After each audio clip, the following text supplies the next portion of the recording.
Well, good afternoon, everyone, and I welcome you to the, what are we in, September Business Booster Lunch. We're doing it virtually again this month. Today we have a panel discussion on workforce development in Henry County, its needs, its trends, benefits, and its opportunities. And we have, as I said, a great panel, and that is due to the power of partnerships that we have in Henry County. And so want to let everybody know, if you are on the Zoom meeting with us, please use the Q&A feature, and we'll be monitoring that for questions. If you're following us on Facebook Live over there, feel free to post any questions or comments in the comments section, and we will share those with the panelists once we come back on. But I would like to quickly introduce the panelists and our moderator, and then I'm going to jump off and observe the room with the questions in that and leave them to the conversation. Starting alphabetically, we have Barbara Coleman, who is Executive Director at Connecting Henry. We have Dr. Kevin Demmitt, who is Clayton State University Provost and Vice President for Academic Affairs. Josh Fenn, Executive Director of Henry County Development Authority. Monty Green, who is Chair of the Henry County Schools CTAE Advisory Council and founder of Wisdom to Believe Foundation. Dr. Alvetta Thomas, who is President of Southern Crescent Technical College. And finally, today's moderator features Rob LeBeau, who is Workforce Solutions Group Manager at the Atlanta Regional Commission. So thank you all, welcome, and Rob, I'm going to turn it over to you. All right, well, thank you very much, and I'm very pleased to be here and participating in this panel. So again, welcome everybody to the panel discussion on workforce development in Henry County, and we are going to explore the needs, trends, benefits, and opportunities related to the workforce ecosystem in the county. So as you all are aware, through 2019, the Metro Atlanta and the local Henry County economy were really enjoying much success. Then 2020 came in, COVID largely shut down the economy across the country. So while the impact to Metro Atlanta and to Henry County was very sharp and it was very deep, the recovery trends are positive, and it appears that the Atlanta region is actually recovering a little bit ahead of the nation as a whole. So for example, the Henry County unemployment rate in January of 2020 was 3.5%. It peaked at 13.4% in April, and it is currently at 9.2%. Likewise, initial unemployment claims for the week of March 7th, 2020 were 98 in Henry County. That peaked at 9,900 unemployment claims for the week of April 4th, just in Henry County. And then last week, there were 1,100 new unemployment claims in the county. So the trend is positive, but we still have a long way to go to actually get back to pre-COVID economic conditions. Now, today, we have an excellent panel of experts that will discuss these issues and what we can look forward to for the Henry County economy. So the way this will work is I'm going to pose a series of questions to the panel, and we'll work through some of those questions. But as Joe mentioned at the beginning, if at any time audience members would like to add a question, please use the chat function in the Zoom box, and we'll be able to see what that question is, and we will try to work those in. So I encourage you to use that feature to make this as much of an interactive discussion as possible. So with that, I'm going to open it up with a first couple of questions, and I'm encouraging the panel to have a discussion about this, not just necessarily one person answer and go to the next question, but if we'd like to have an interactive discussion, I really encourage that. And we'll start with just a question about the economy. So what are the current in-demand industries and the types of jobs that are available in Henry County now? What are we seeing from that standpoint? I guess, Rob, I'll probably we'll kick off with that one, with what we're seeing at Development Authority, because we're not only recruiting new business and industry into Henry County, but also working very closely with our established industries. And with our panel today, we got a lot of key partners who help not only recruit but retain and expand those industries, just because of the training opportunities they do provide for our citizens in the area. A lot of the job growth we've seen recently here has been in the advanced manufacturing sector, and then also in the e-commerce sectors as well too. So those typical jobs that are related to those sectors that are there. But one trend that we are seeing more and more of a demand for, and this was even before COVID, is a lot of automation that is going in. Part of that is related to, changes in the population as the baby boomers retired, Gen X, Gen Y coming back behind them before the millennial generation got to the workforce age. There was a gap in the numbers that are there. So businesses started looking to implement more automation so they weren't in a challenge on workforce. And now with COVID as well too, with social distancing, various other things, could there be a relapse?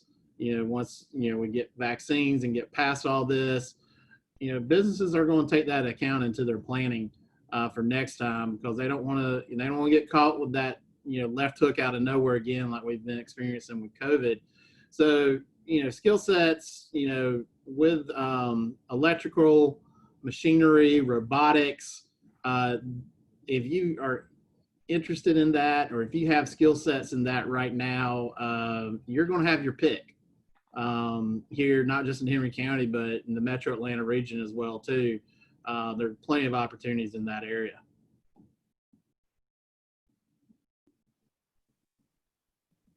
All right, thank you for that response. And you mentioned skills, and I wonder if you could just expand upon that just a little bit. So what other types of skills do you see are being most in demand? And not just, you have the hard skills like electrical or plumbing, and what about the soft skills as well? Are we seeing a lot of requests for communications or other types of those considered soft skills? Yeah, I've been doing economic development almost 2 decades now in Georgia, and soft skills are there. And I think, what Dr. Thomas and Southern Crescent do, they have some great programs. I think, Dr. Thomas, I'll let you expand on, y'all got something right now in the soft skills right now that you can do for free online, that's been well responded to. And, I'm hearing more and more from HR managers on that. If they've got the soft skills, then we'll train them. If they're willing to come to work, be on time, we'll invest in them, and we're going to invest to retain them and grow our investment as well too. They will invest in employees if you don't necessarily have the skill sets, but if you can show up on time, you're courteous to your fellow employee, do the right things that are out there in those soft skill sets, it's going to put you over the top without a doubt. So let me just piggyback on what Josh said about that, and I think that is important. We have heard this in the technical college system of Georgia for years, and I've been in the system for a very long time, and I know at least 20 years we've been talking about something called work ethics. As a matter of fact, we incorporate work ethics in all of our programs, and the reason that we did that in a very standardized program was because we heard it over and over and over and over from business and industry that we can find people, but they don't have good work ethic. They don't have good soft skills. They can't come to work on time. They can't work together in a team. They have poor critical thinking skills.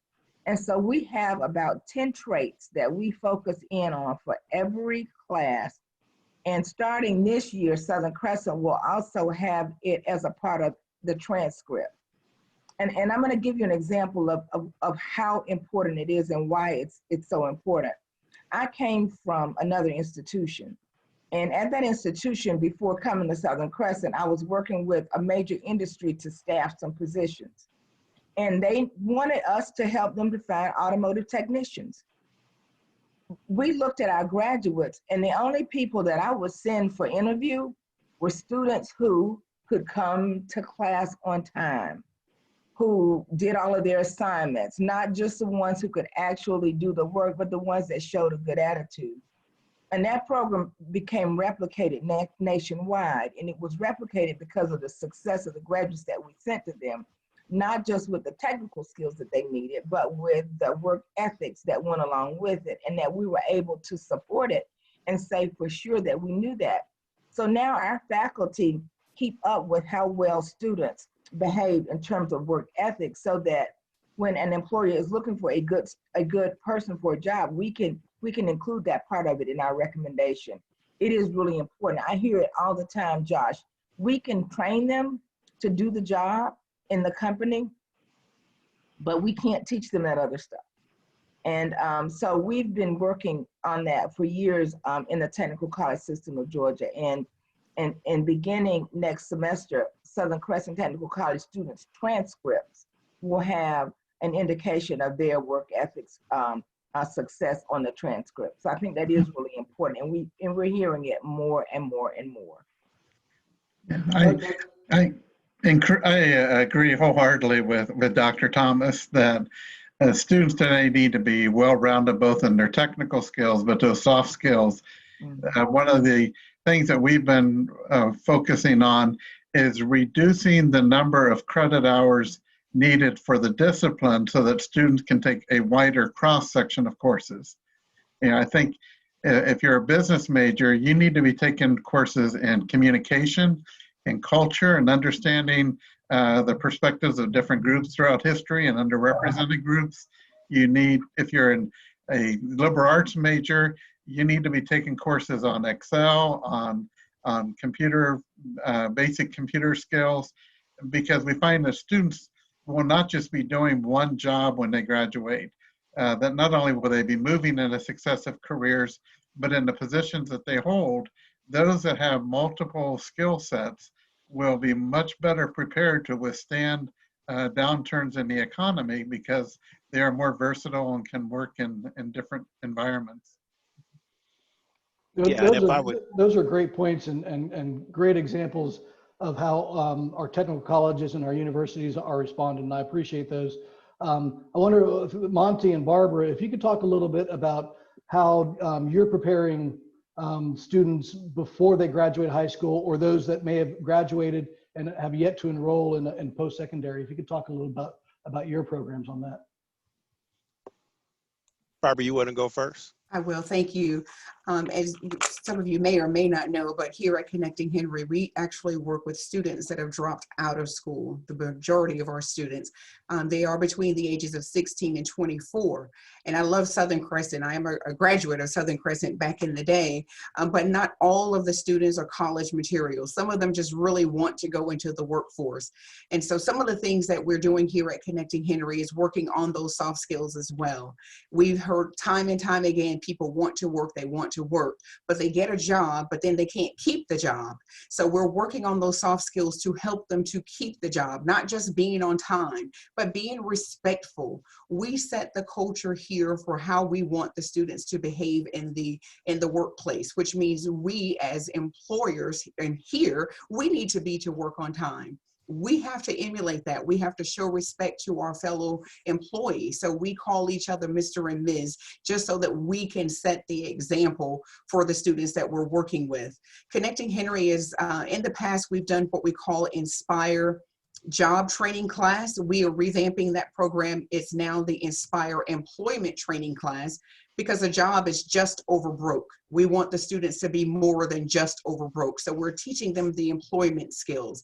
It's not only talking about the good attitude and being to class on time or being to work on time, but it's also talking, doing the elevator pitch. We're working with them on interview skills in general.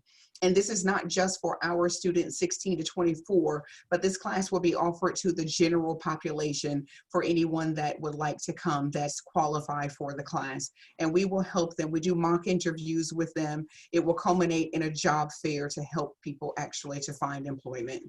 And those are some of the things that we're doing here at Connecting Henry.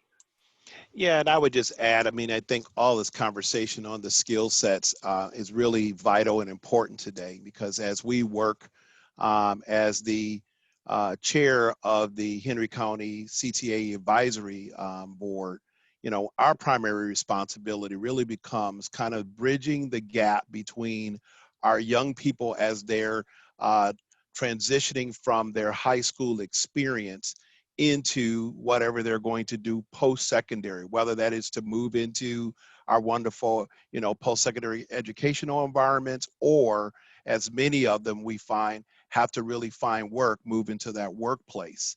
And so the biggest thing that we are seeing is that as we talk about the bridging between the employment side and the educational side, is this notion of skills and the preparation of those skills so that when they leave that environment, they're ready to either hit the ground and work or be able to hit the ground and continue on with their higher education. And so, when you look at that, those skills, whether we talk about the soft skills or the technical skills, what employers are telling us every day now is that skills is the #1 issue for them. And so when we look at certification programs, post-secondary educational programs that are going to give our young people, and in particular, anyone that's actually looking for transitioning to other means of employment, it is these certifications and these skills that you can say you actually have learned and can demonstrate that the employer is really looking for. And of course, that becomes a combination of our ability to work with others, because we all work now in very diverse populations. COVID has showed us, for example, not only do we work with a diverse population of people, but we now work in a diverse way in which we work. We're online now. Some of us are back to work. Some of us are in hybrid models. And so the ability to learn how to still effectively communicate and work with others in any of those types of conditions is just critically important. And I want to add to what both Monty and Barbara said. You know, when we look at this as a continuum, what we're really talking about is flexibility. We're talking about that there is no end all be all, and that today's worker really has to understand that whole concept of flexibility. And not only that, but your job may change, your responsibilities may change, and it is really important that you go in with the skill set that you can exercise that level of flexibility in order to be successful in whatever career that you choose. Because if you don't have that flexibility, you're not going to be successful. And again, I think that's one of the things that COVID has taught us as well. Many businesses have had to reinvent themselves in terms of what they need in a worker now. And so not just flexibility for the worker, but flexibility for the business owner as well. So all of that I think is important, and an important lesson that we have learned as a result of post-COVID. And Great. if I may, Yes, Barbara, go ahead. I'm sorry, if I may piggyback, there was a question in the chat box about whether or not an employer can sponsor an employee for soft skills to Connecting Henry. We are 100% grant and donations operated. Any employer can certainly make a donation if they choose. However, the soft skills classes that we will do for the general public, they are 100% free. The student that will participate, they just need to qualify. It will be based on income availability. So as long as they qualify, it is 100% free for them to attend. And Barbara, that's a good point and good question for the audience member who submitted that.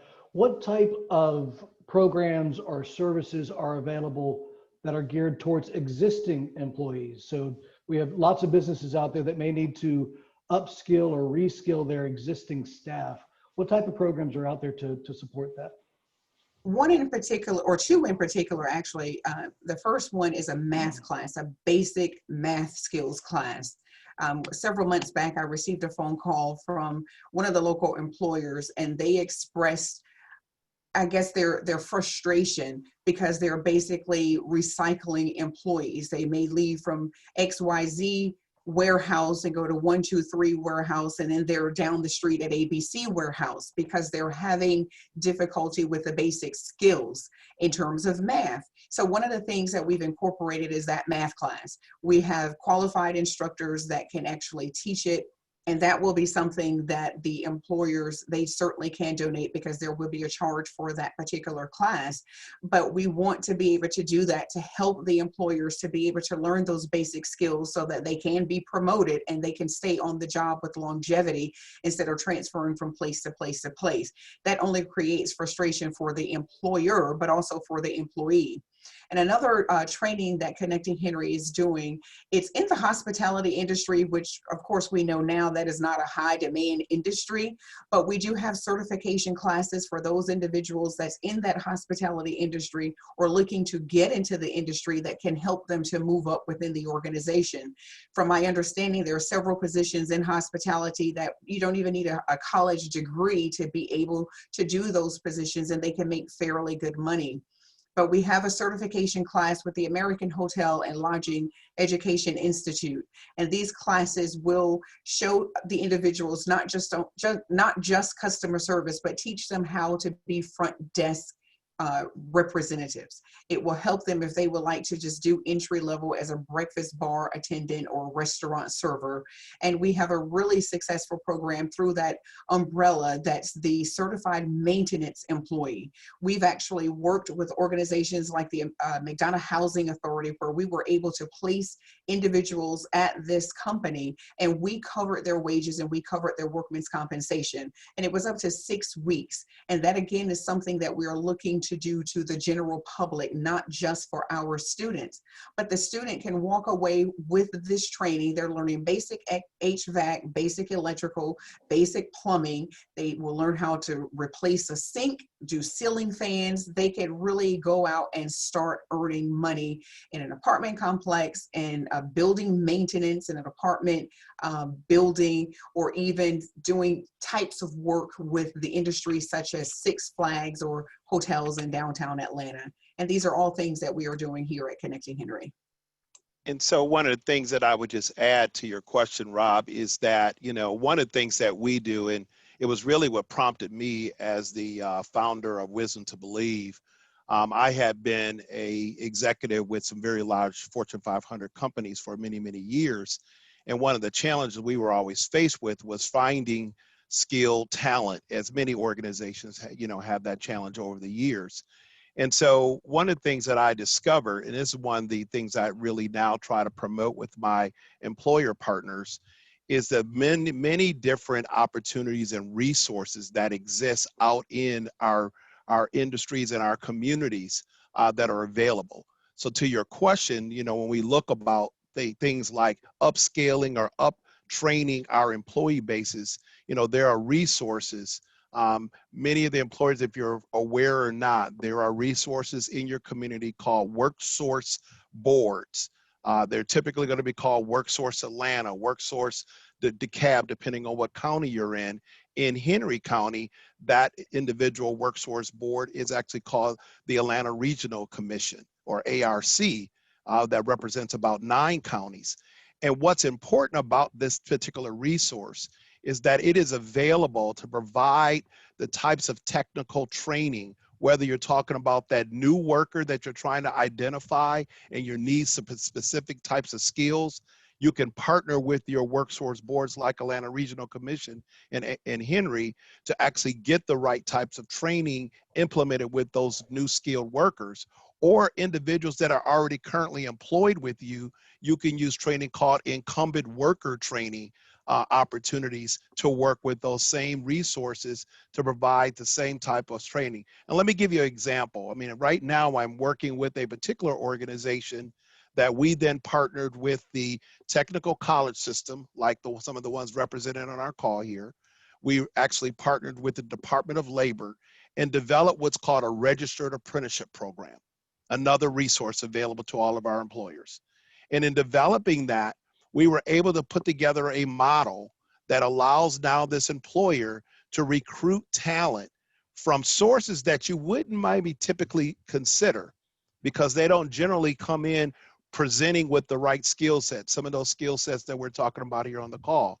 But with a combination with the partnerships with your WorkSource boards, your technical college system providers, your departments of labors, organizations, you know, like Connect Henry and those, we can combine resources and produce this notion that we call braided funding.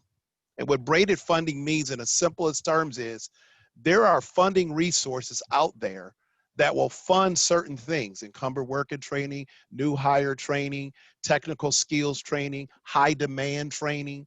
And what you do is then, working together with these resources, you can now develop a partnership and a process that's going to get both your incumbent workers and new particular skill workers trained with the right skill sets that then allow them to prepare for you to hire. And in this case of this employer I'm referring to, they're now producing talent on an annual basis that are filling gaps in their employmentship by having these individuals trained, both in getting higher degrees from a technical perspective, from an educational side, or getting specific training. And here's the nice part of all this. It doesn't cost the employer very much. In many cases, there's opportunities for the employer to even get reimbursement for wages for a particular period of time while they're taking the individuals through these training. And so I encourage all the employers to really look at these resources that are available out here, some represented on this call right now, to combine these processes to get the training and the skills you're talking about. Let me add to what Monty is saying, and he is so very, very accurate in what he says about the local workforce boards. There is a lot of opportunity with the local workforce boards for employers to work collaboratively to get the upskill training that they need. And the technical colleges do work directly with those workforce boards to provide that training when it's needed.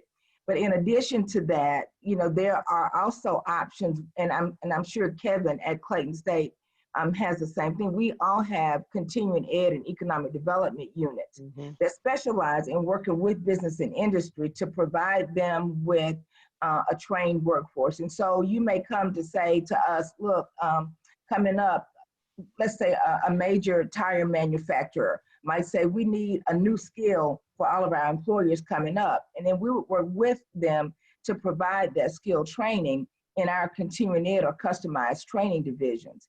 So there are a lot of options with the technical colleges and with the local workforce boards in order to do that. And I also want to add, please also really consider those registered apprenticeship programs, because there have been a lot of funding put into those apprenticeship models, and it really hasn't been used as much in the United States as it has been, let's say, in Europe. Europe uses an apprenticeship model all the time. It's just now catching on with us in the US, and I think it's a wonderful opportunity for businesses to work with educational providers in order to get the workforce that they need. And I like to call it safe space, because a business gets an opportunity to really look at a student to see if they're ready.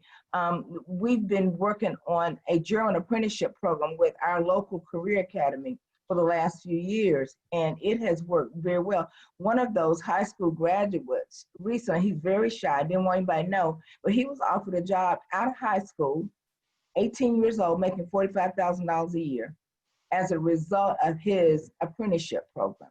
Yep. So all of that is really, really critical and key for a company to look at. And if I may, I'm sorry, Kevin, you can go ahead. I was just going to reinforce what Dr. Thomas is saying, that both Southern Crescent and Clayton State and others do have non-credit opportunities, and I'm sure both of us are even willing to customize programs that we will do on site for local businesses. But another resource is, I've met many people who, as a result of COVID, have started their own business. Met somebody who was in the electrical part of the film industry, and they now are running a restaurant. And we have a small business development center.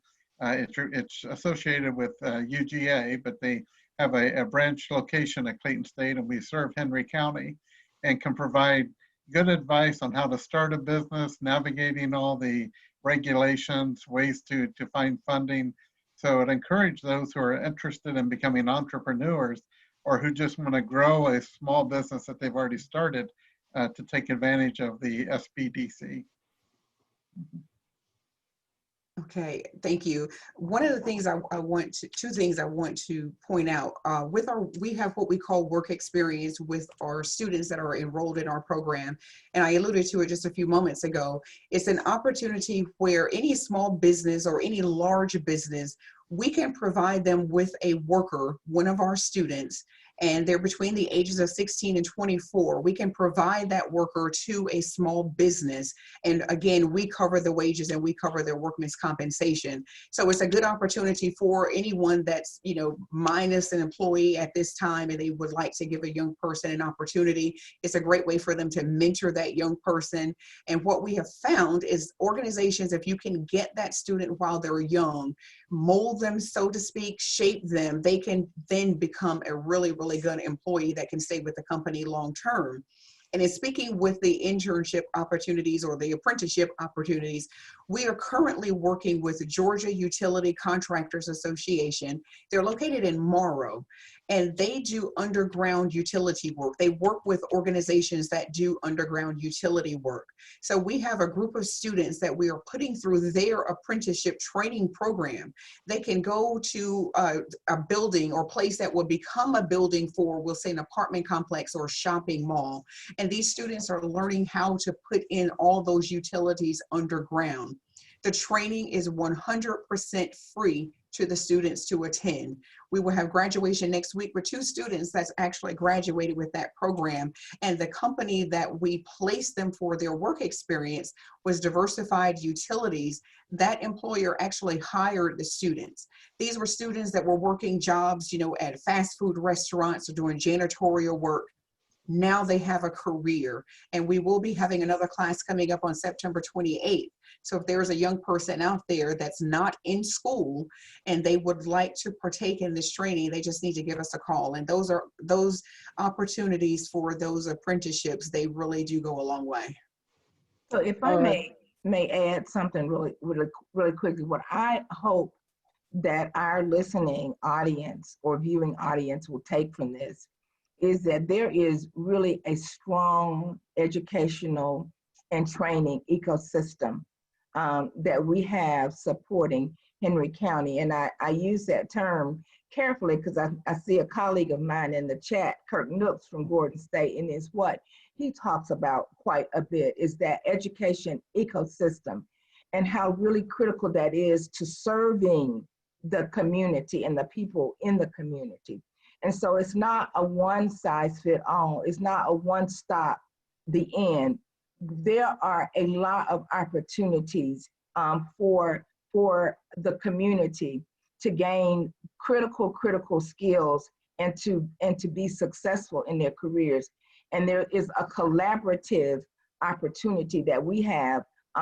Everyone that's sitting here at the table today have an obligation to support the citizens of Henry County to ensure that they are successful. And so that's one of the beauties of what we're doing today is we're kind of proving that there really is an ecosystem and that there are a lot of different options, both short-term options and long-term options for citizens to be succcessful. Yeah, excellent points. And sorry, I do have a couple of follow-up questions that I would love to get to. And first, and I hope everybody's looking at the chat function. I think there are some good connections that are already happening in this chat function. And I know that we can provide more contact information out about a lot of these resources we're providing so folks can follow up. I would like to step back and explore one comment, Kevin, that you made about entrepreneurs and the programs that are offered. And just let's explore that a little bit more because we know that the economy really relies on a lot of small businesses. And so what other support functions are out there for small businesses, for startups, and for entrepreneurs? What's out there to support those communities?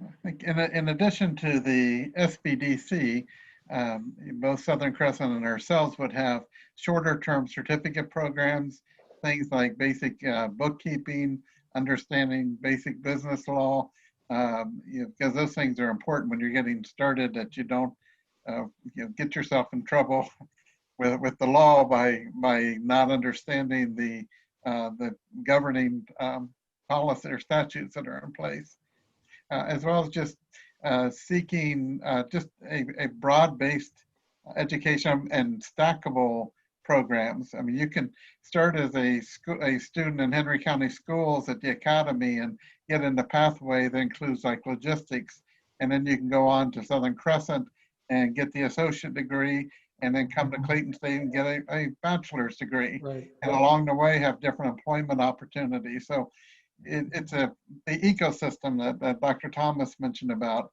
that students need to look at it as a network of opportunities and not just needing to find one source and thinking they need to only look there. And Rob, you mentioned support for small businesses. At Southern Crescent, we recognize that that really is a huge need, particularly right now. Again, as I mentioned earlier, as people who are trying to reinvent themselves. Some people who've been downsized have decided, let me go and follow my passion and open that building that I want, that business that I wanted to open. And so that need is so great until Southern Crescent right now is in the process of planning the Center for Education and Entrepreneurship to be located on our McDonough campus. And we have spoken a little bit with Dr. Hines at Clayton State as well about some partnership opportunities. Originally, when we started the plan for that particular building, it was a plan for all of us to be co-located in that building. And then with the way things happen, you know, politics is about everything, but the way things happen, the actual project was funded last year in the legislature, thanks to Senator Strickland and Representative Andy Welch. And so that is going to be the home for the Center for Education and Entrepreneurship. Mm-hmm. We're in the process now of planning to see what that really looks like, but Henry County should know that it will have a home in the county that will support small businesses. And again, I want to go back and reemphasize what Kevin said. You know, there is a building block approach that we use to get from one level to the next. And so you can start off non-credit, you can start moving to a certificate program. We can take even the experience that you have had on your job and convert it even to a credit program, so that you could gain credit for the experience that you previously had. So all of these experiences come together to help create a lifelong learner. You know, we used to talk about the lifelong learner a lot 10 years ago, and we kind of stopped talking about it. But when we really look at what happens now in our economy, it really is critical that all people consider themselves lifelong learners. And so having a process by which we can support small businesses and individuals in their lifelong learning process, I think is important. Right. And that's, and I was going to just add to that, you know, one of the things that we're really emphasizing in the Henry County schools is this notion, you know, because this all starts, quite frankly, you know, to some degree in the middle schools where you start to show the experiences, but it's certainly by the time you get to high school, you should be well on your way of thinking about this opportunity and experience of what I might want to do with my life, and begin the process of not just going to school, but also getting that employment experience. And so the opportunity today, you know, with dual enrollment opportunities at our high school levels, we should all be encouraging our young students to be in a position where they are taking advantage of work-based learning opportunities in school while they're, you know, in high school, looking at the, you know, employment opportunities that Robert Coleman just referred to with Connect Henry while they're in high school, taking their dual enrollment classes with the technical college that then can allow them to stack those credentials as they move from high school into their post-secondary education, and all doing this while they're continuing to work if they're in some sort of apprenticeship model that leads ultimately to their bachelor's degrees and, you know, other types of extended degree programs if your employment requires you to have, you know, medical degrees or PhDs and that sort of thing. But the point is, we need to begin thinking about our educational experience, whether you're at the academy in Henry County or you're in the high school system in Henry County, of thinking of this now as really not just I'm there to get book sense, if you will, but I'm there to get experiential learning, which requires you to get all of these skills, soft skills, skills on the job, you know, experience the industries that exist. So if you know nothing about, for example, supply chain and logistics, that's the opportunity to learn about it and see if that's something you're interested in. If you've never experienced robotics, experience it then. And you have all these wonderful resources available to you that, as both Dr. Thomas and Kevin were just referring to, that you can start to stack. So this is not wasted effort. This is effort that allows you to figure out how to navigate, because there is no longer one size fits all. So this idea of I got to go to school, high school, graduate, go get a 4-year degree, and then start looking for what I want to do with my career, that doesn't work anymore. You got to really start thinking about this stuff earlier on and begin to experience what I might want to do, the things that I, dream about doing, and begin experiencing those things while you're in your, your middle school, your high school environment. So certainly by the time you graduate from high school, you should be well onto your way to getting your associate's degree. And you should be well on your way to be thinking about what I want to do with my career. Right. So we've talked a lot recently about partnerships and ecosystem, and it's an interesting phenomenon that 5-10 years ago, workforce development and economic development were seen as separate functions. Now there's much more of a collaborative spirit in that. Obviously, by today's panel, we have the Development Authority, a program hosted by the Chamber, and the training providers here. Josh, I'd like to switch it back to you. How do you see that collaboration supporting economic development now? And then similarly, how do we ensure that the right skills that our businesses and the new companies are asking for are being trained by our training providers, that we're not training on skills that were needed 10 years ago, but that are needed today? So Josh, can you talk a little bit about the connection between economic development and workforce development that you're seeing? Yeah, I mean, it's a big item. I mean, part of the, site selection process that we go through as we're recruiting larger employers to Henry County. It's labor's either number one or number two in the decision-making, process and what the workforce is looking like.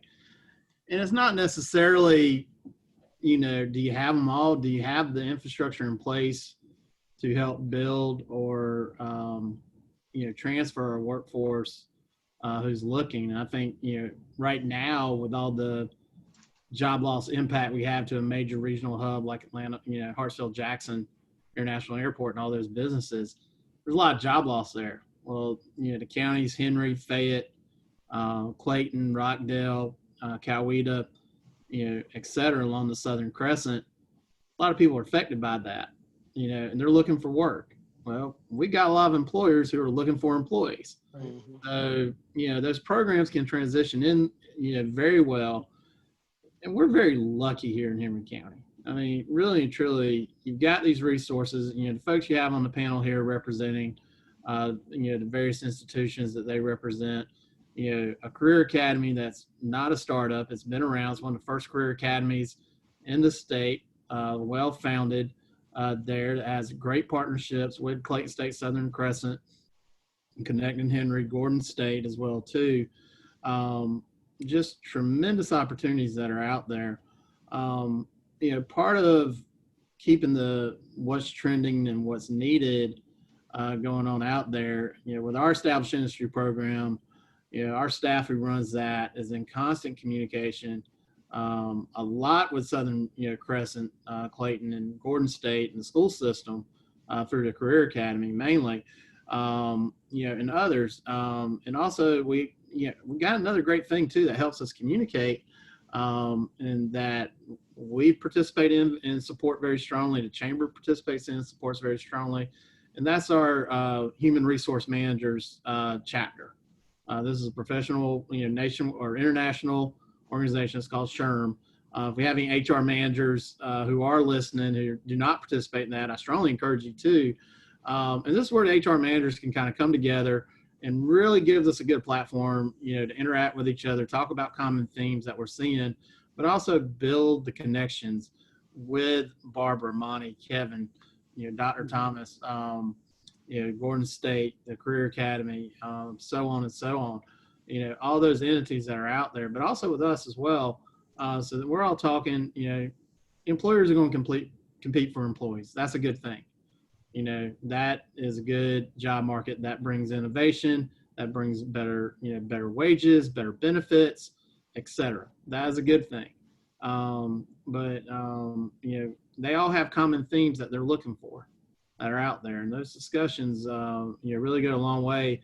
and help our partners in their planning and what they're looking for to get the new programming or equipment, or find the industry partners who are in that sector already, and help them develop that curriculum. May I add to that? We don't develop career training or academic programs in a vacuum. We rely heavily on business and industry input and support to develop those programs. And not only do we rely heavily on business and industry input up front, but we rely heavily on it continuously. And so at Southern Crescent, every academic and training program that we have has an advisory committee of business and industry specialists who meet with us at least twice a year to look at the curriculum, to look at the equipment, to look at the facility, to tell us what we need, and to help us to determine what's on the cutting edge, what's coming up next, so that we can also be prepared for the worker of the future. And so for the businesses who are on this call listening, it's really important for you to become engaged with the training provider, so that we can make sure that we're giving you what you need. That's the only way that we can make sure that we're giving you what you need, is that engagement.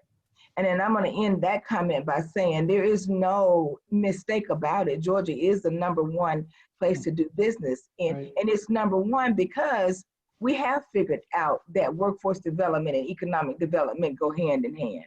And we have figured out that we have to work together in order to provide the type of human resources, if you will, that companies look for and are willing to, therefore are willing to relocate to Georgia. So I think that collaborative effort between business and industry and training is really important. And we make no mistake about it, and we're not ashamed of that relationship. We're happy to talk about it, because I think it is what has made us the #1 state to do business.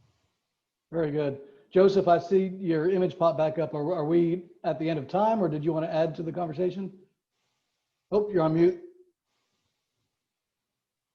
No, I just wanted to come back and make sure that I got to ask some of the questions that are popping up in chat, and thank you all. I have to second this. It's probably been about 18 months that I've been down here in Henry County, and I've seen firsthand the collaborations and the partnerships that are going on between business and education. And many of the individuals on here represent organizations that sit on my board, and our monthly board meetings are conversations about just this. It's what's trending. What do we need to look at? What are we going to do? How do we collaborate? And so just the opportunity to see these faces and work with you, Rob, on the workforce development issues regionally is a great opportunity.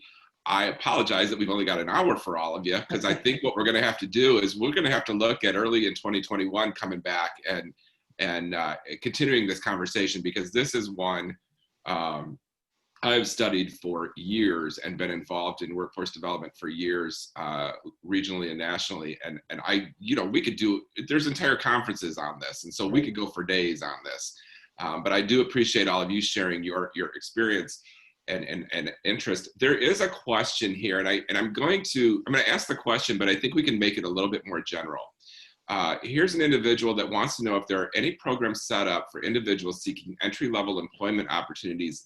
This one in healthcare, but we talk about getting your foot in the door, understanding what's involved in that industry. We kind of talked about pathways and stackable credentials and that. So if I might have been displaced during COVID, or if I'm looking to do a career change and I want to look at healthcare or one of those key industries that we have in the region, how would I go about that as a first step? I would just start, from my perspective, it's back to some of those resources we've been talking about in particular.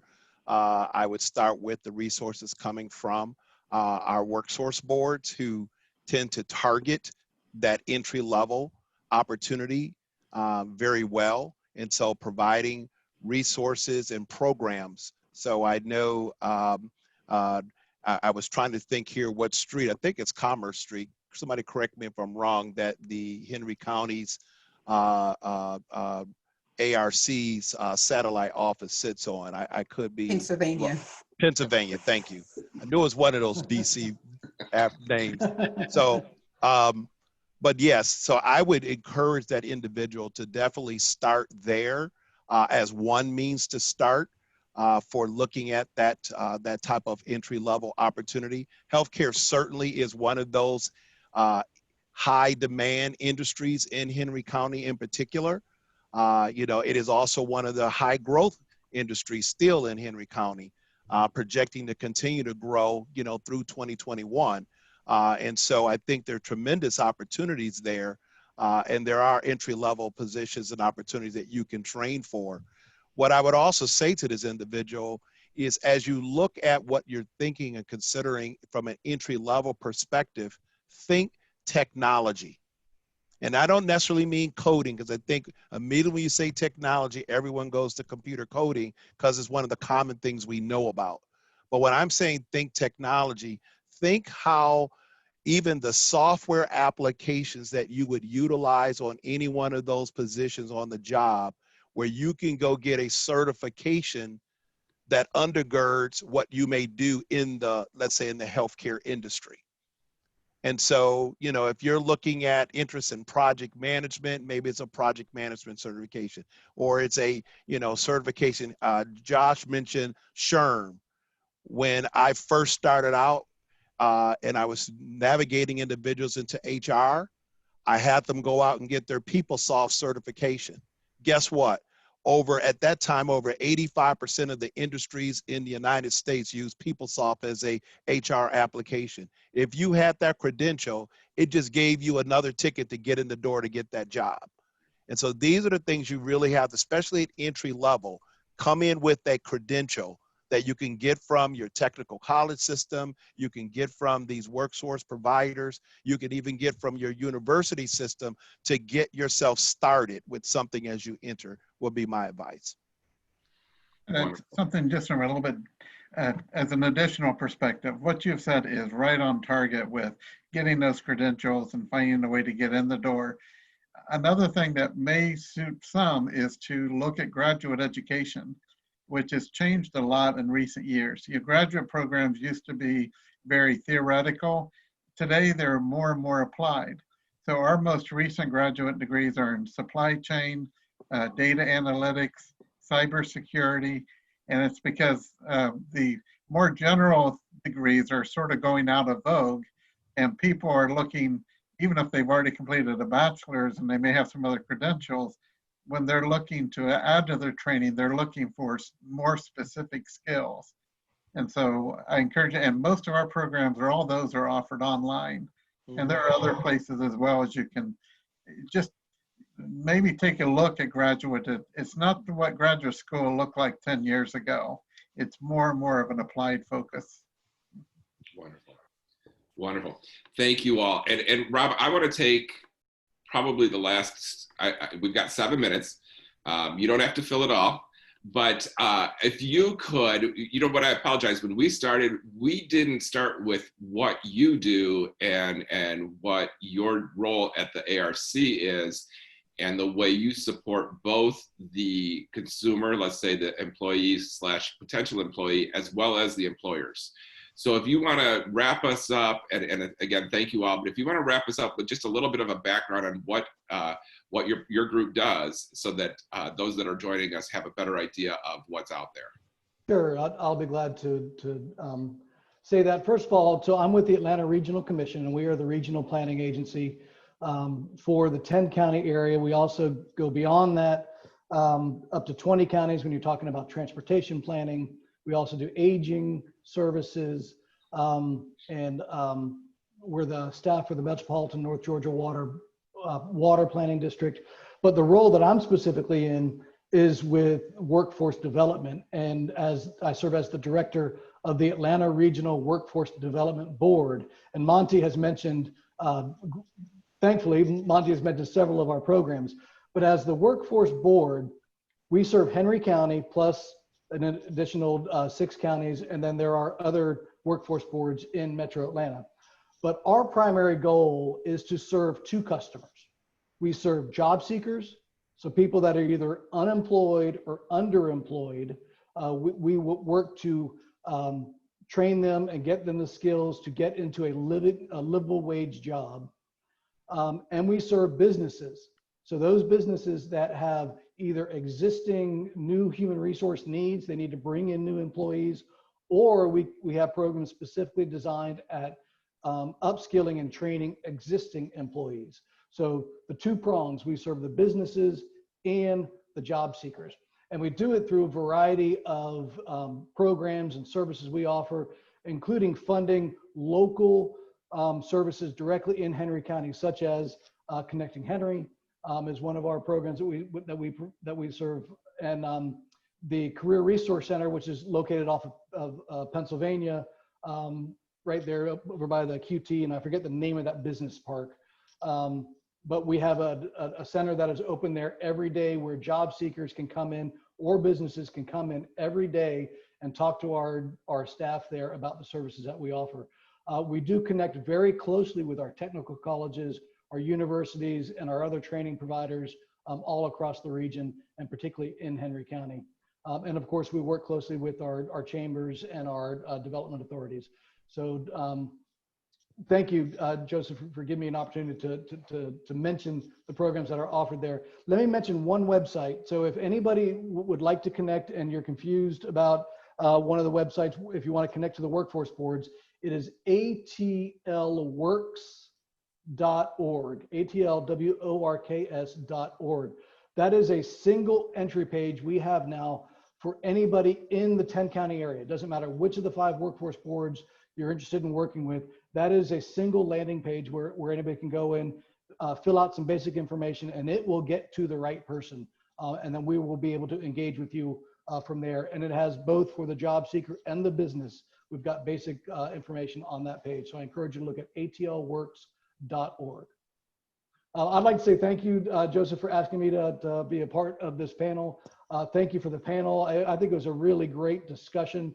As Joseph mentioned, we could have, I had about another 10 questions that I had ready to go, but I think that the interaction we had was really top notch. And so thank everybody for being on the panel and engaging in the discussion. And I want to thank the businesses and the chamber partners that were attendees. I know at one point we were up to 40 different people, and I'm glad that that y'all got on and participated in this event. Yes, absolutely. I want to thank you all. If there is anybody that has a question on how to contact any of the panelists today, please reach out to the chamber, give us a call or an email, and we'll get you set up with them. I know that we went through introductions at the beginning of this, but these are some great resources that we have in our region, and it is a pleasure to work with each and every one of them. So I want to thank you all for your time today. And again, I think I'll be following up with y'all because I think that probably the first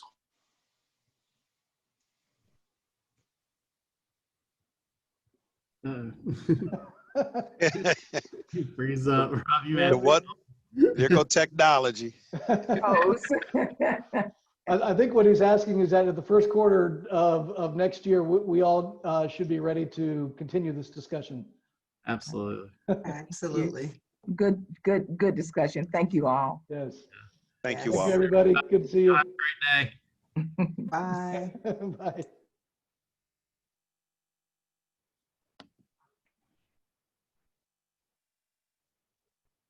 I'm just wondering if Joseph ever came back.